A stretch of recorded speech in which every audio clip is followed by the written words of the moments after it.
اللہ کے نبی جناب محمد رسول اللہ صلی اللہ علیہ وسلم نے ایک حدیث کے اندر ارشاد فرمایا، علیکم بالصدق، کیا اے لوگو تم سچائی کو لازم پکڑو، فإن الصدق یہدی الی البر، کیوں؟ اس لیے کہ سچائی یہ نیکی کی طرف رہنمائی کرتی ہے۔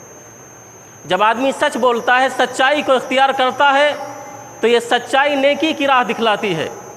والصدق وإن الصدق یہدی الی البر وإن البر یہدی الی الجنہ، اور سچائی یہ نیکی جنت کی طرف لے جاتی ہے۔ وما یزال الرجل یصدق ویتحری الصدق حتی یکتب عند اللہ صدیقا، اور جب آدمی برابر سچ بولتا رہتا ہے اور سچ ہی کی تلاش میں رہتا ہے، تو پھر اللہ رب العالمین کے نزدیک وہ صدیق یعنی سچا لکھ دیا جاتا ہے۔ پھر آپ نے فرمایا وَإِيَّاكُمْ وَالْكَذِبَ، کیا اے لوگو تم جھوٹ سے بچو، فَإِنَّ الْكَذِبَ يَهْدِي إِلَى الْفُجُورِ، کیونکہ جھوٹ یہ گناہ کی طرف لے جاتا ہے۔ وَإِنَّ الْفُجُورَ يَهْدِي إِلَى النَّارِ، اور گناہ یہ جہنم کی طرف لے جاتا ہے۔